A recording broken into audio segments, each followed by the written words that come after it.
Have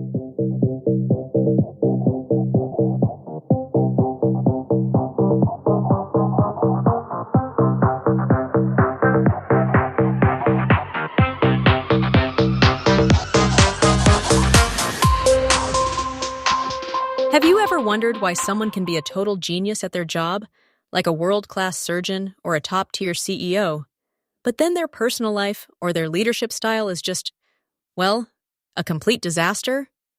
It's like there's this massive gap between technical skill and actual human stability. You've hit on something huge right out of the gate, Selena. We've spent decades, maybe centuries, perfecting how to train the hard skills, but we've almost entirely ignored the internal operating system of the person using those skills. That's exactly what the High Vibrational Certification is trying to fix. It sounds almost like a software update for humans, right? I mean, the TNT initiative calls this a global framework for personal alignment. But Mike, for our listeners who are hearing this for the first time, what does high vibrational actually mean in a professional context? It sounds a bit mystical. I get that, and honestly, it's a fair question. In this framework, high vibrational isn't about floating on a cloud. It's about internal coherence. Think of it as the difference between a radio station full of static and one that's crystal clear. It's about emotional regulation, ethical stability, and accountability. So, it's less about vibes in the trendy sense, and more about how reliably a person can function without being derailed by their own internal mess? Like staying steady even when things get chaotic? Exactly. It's about creating a measurable standard for that steadiness. We have certifications for project management and safety protocols, but until now, we haven't had a way to certify that a leader is actually, well, internally aligned and ethically stable. It's a gap in the system that's caused a lot of institutional damage. That makes so much sense. I mean, we've all seen what happens when a brilliant person with zero emotional control runs a company. It ripples outward. The text mentions that individual behavior directly influences collective outcomes. It's like a pebble in a pond, right? That's a perfect analogy, Selena. If the person at the center is misaligned, maybe they're acting out of fear or unresolved ego, those ripples create waves that can sink the whole ship. The certification is designed to ensure the pebble is solid and balanced before it ever hits the water.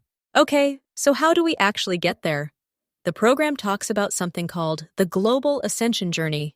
It has 6 stages, and they sound pretty intense. The first one is shadow integration. That sounds a bit dark, Mike. What's the deal there? It sounds dark because it's about looking at the parts of ourselves we usually try to hide. Our triggers, our biases, our knee-jerk reactions. You can't fix what you won't face. Shadow integration is about taking radical responsibility for your internal patterns instead of blaming your coworkers or your spouse. So instead of saying, "You made me angry," it's more like, "I'm feeling anger because of this internal trigger I haven't dealt with." That's a huge shift in perspective. It's like moving from being a victim of your emotions to being the owner of them. Right. And once you've started that work, you move into the second stage, the dark night of the soul. Now, don't let the name scare you. It's not about despair, it's actually about clarity. It's that period of deep introspection where the old, automatic ways of reacting just don't work anymore. Wait, let me think about that. Is it like when you realize a habit is bad for you, and suddenly you can't enjoy it anymore, but you haven't quite figured out the new habit yet? You're in that uncomfortable middle ground? Spot on. It's a dismantling phase. You're stripping away the surface-level solutions, the band-aids we use to get through the day, and looking for the root. It's where you stop reacting and start rebuilding your internal framework with real intention. It's the prep work for the next stage. Which is the bridge of alignment, right? I like the sound of that. It feels like you're finally crossing over into something more functional. What does that actually look like in practice? This is where the rubber meets the road, Selena. The bridge of alignment is about conscious choice. It's the moment in a meeting where someone insults you, and instead of snapping back, you pause. You choose a response that reflects your values rather than your ego. It's moving from awareness to deliberate action. I love that. It's like building a muscle. The more you choose the aligned response, the stronger that bridge becomes. But then we get to the 27 pillars of the self. That's a lot of pillars. Why so many? Are we building a cathedral here? In a way, yes, you're building a resilient identity.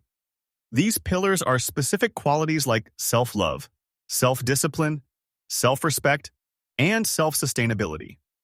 Think of them as the blueprint for a person who can't be easily knocked over by external pressure. If you only have 2 or 3 pillars, your house is shaky. That's a great way to visualize it. If I have self-discipline but no self-love, I might be productive, but I'll probably burn out or be miserable. You need all these different aspects to be truly stable. It's a holistic approach to who we are as people. Exactly. And the 5th stage, sacred integration, is about making sure this isn't just something you do in a workshop or while meditating. It's about bringing those pillars into your spreadsheets, your parenting, and your difficult conversations. It's lived behavior, not just a theory you read in a book. I think that's where a lot of personal development programs fail. You feel great on the weekend retreat, but then Monday morning hits and you're back to your old self. Sacred integration sounds like the no excuses phase, where you actually walk the talk. It really is. It's about consistency, which leads to the final stage, the apex of enlightenment. Now, Selena, the framework is very clear here. This doesn't mean you're perfect. It means you are consistently aligned.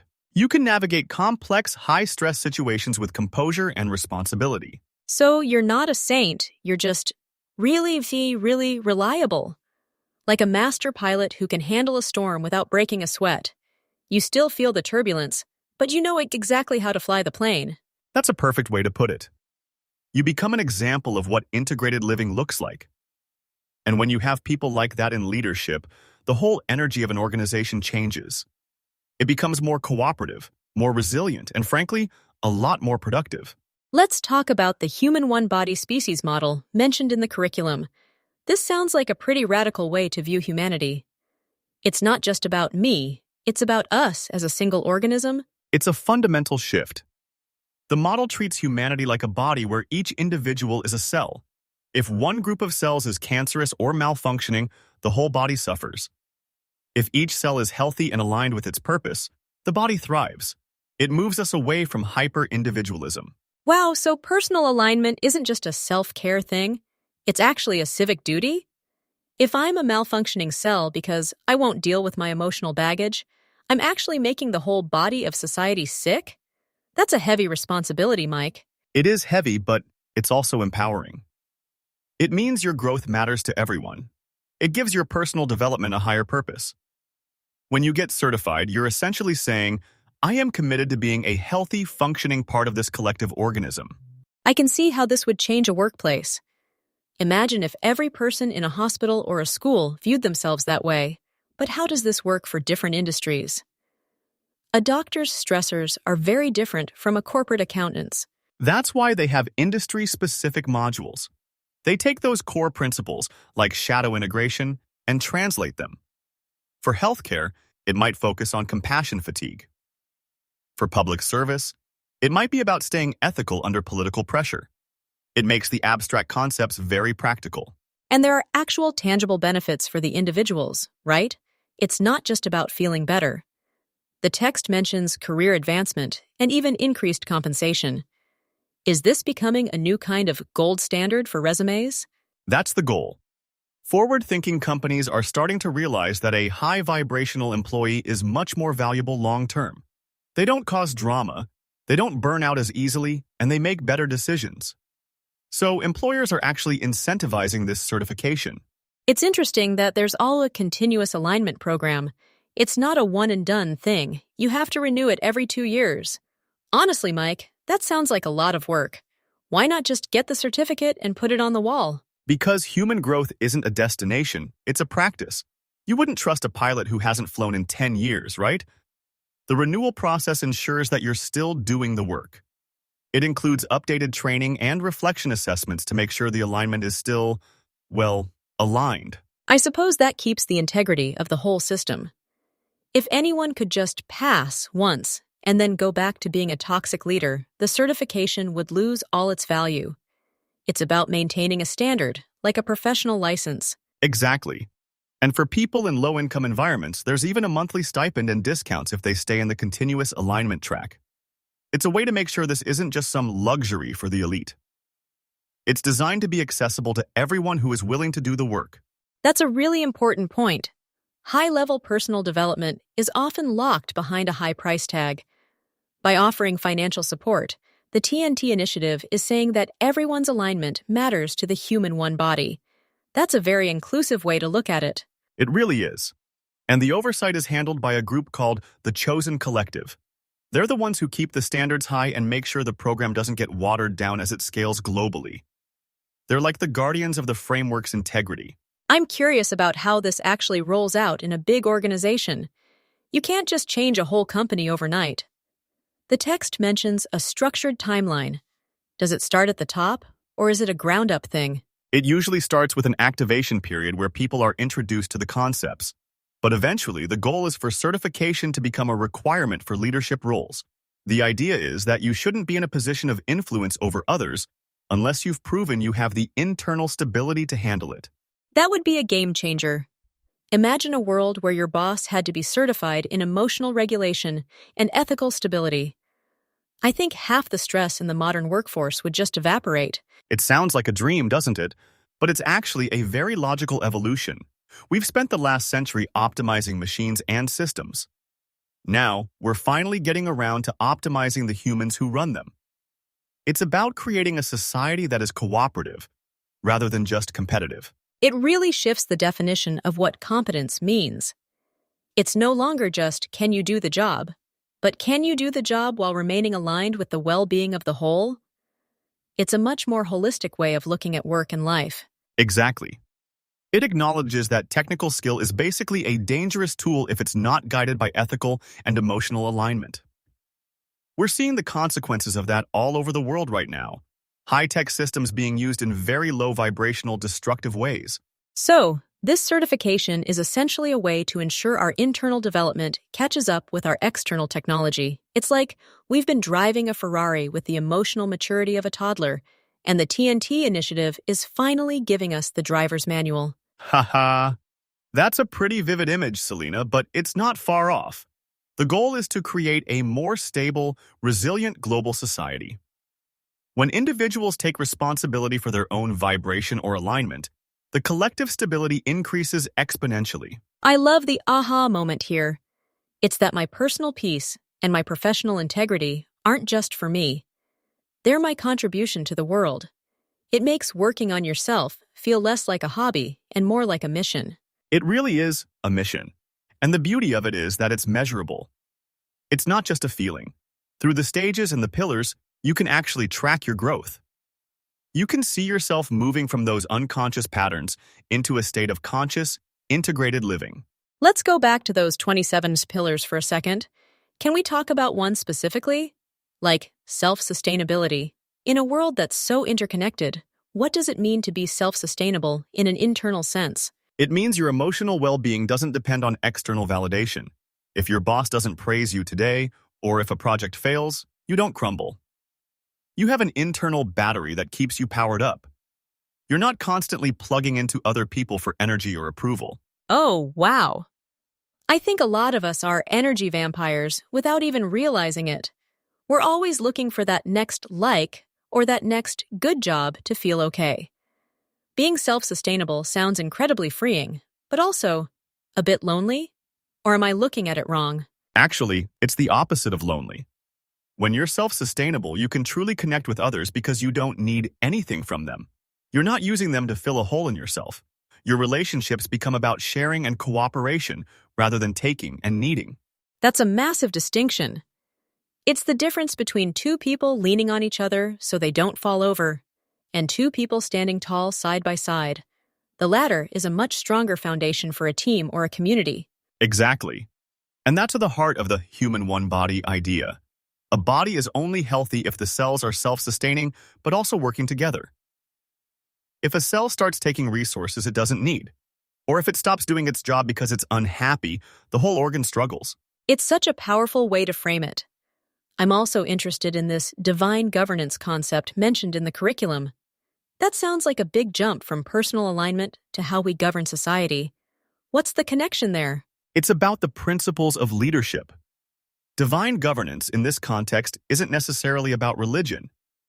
It's about leading from a place of higher principles, justice, balance, and the common good, rather than from ego, power, or greed. It's governance that reflects the alignment of the individuals involved. So, if the leaders are high vibrational and have integrated their shadows, the governance naturally becomes more divine or principled. It's a top-down and bottom-up transformation at the same time. You've got it. You can't have a healthy system run by unhealthy people. We've tried to fix the systems for centuries, but we keep putting the same misaligned humans in charge. The High Vibrational Certification says, let's fix the humans first, and the systems will follow. It's almost like we've been trying to build a stable house out of rotten bricks. No matter how good the blueprint is, the house is going to fall. The certification is about making sure every brick, every person, is solid. That's a great analogy, Selena. And the original lifestyle principles in the curriculum are about getting back to the factory settings of human health and connection. It's about living in a way that supports our natural state of alignment instead of constantly working against it. I love the idea of factory settings. We've added so much bloatware to our lives: stress, junk food, constant digital noise. Getting back to a more aligned lifestyle seems like it would make the whole ascension journey a lot easier. It really does. It's hard to integrate your shadow when you're sleep-deprived and living on caffeine and stress hormones. The framework is very practical about the fact that our physical, emotional, and ethical lives are all connected. So, for someone listening who feels like they're stuck in their shadow, or maybe they're in that dark night right now, what's the first step? Is it just about signing up for the certification, or is there something they can do right now? The first step is always awareness. Just starting to notice your triggers without judging yourself. When you feel that surge of anger or that urge to blame someone else, just stop and say, okay, that's a pattern. That's the beginning of shadow integration. You're taking the first step on the bridge. That sounds doable. It's not about being perfect today. It's just about being honest. Honestly, Mike, this conversation has really shifted how I think about professional development. It's not just about getting a new skill. It's about becoming a more integrated human being. That's exactly the shift the TNT initiative is hoping for. When we redefine competence to include internal alignment, we change the world. It's a slow process, person by person, but it's the only way to create lasting, systemic change. It's a bold vision, for sure. But as we've discussed, the old way of doing things isn't exactly working out great for us. Maybe it's time we all started looking at our own internal operating systems a bit more closely. I think so. And the fact that there's now a structured, measurable way to do that and get recognized for it is a huge leap forward. It's an invitation to step into a higher version of ourselves for the benefit of everyone. Well, I don't know about you, Mike, but I'm definitely going to be thinking about my pillars for the rest of the day. It's such a powerful framework for thinking about who we are and who we want to be. I'm glad to hear that, Selena. It's a journey, not a sprint. But every step across that bridge makes a difference. Whether you're a CEO or a student, that alignment is the most valuable thing you can bring to the table. I think that's a perfect place to wrap things up. This has been such an eye-opening conversation. The High Vibrational Certification isn't just a credential. It's a challenge to all of us to show up more consciously in everything we do. Exactly. It's about moving from being a passenger in your own life to being the conscious pilot. And when we all do that, the whole human one body starts to move in a much better direction. Wait, before we go, I have one more question. You mentioned that this chosen collective oversees the standards. How do they actually measure something as internal as alignment? Is it a test or an interview, or how does that work? It's a mix of things. It's not just a multiple-choice exam. There are reflection assessments, peer reviews, and situational evaluations. They look for evidence of lived behavior.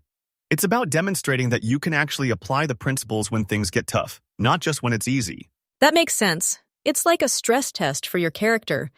I suppose that's the only way to really know if someone is aligned or if they're just good at talking about it. Precisely.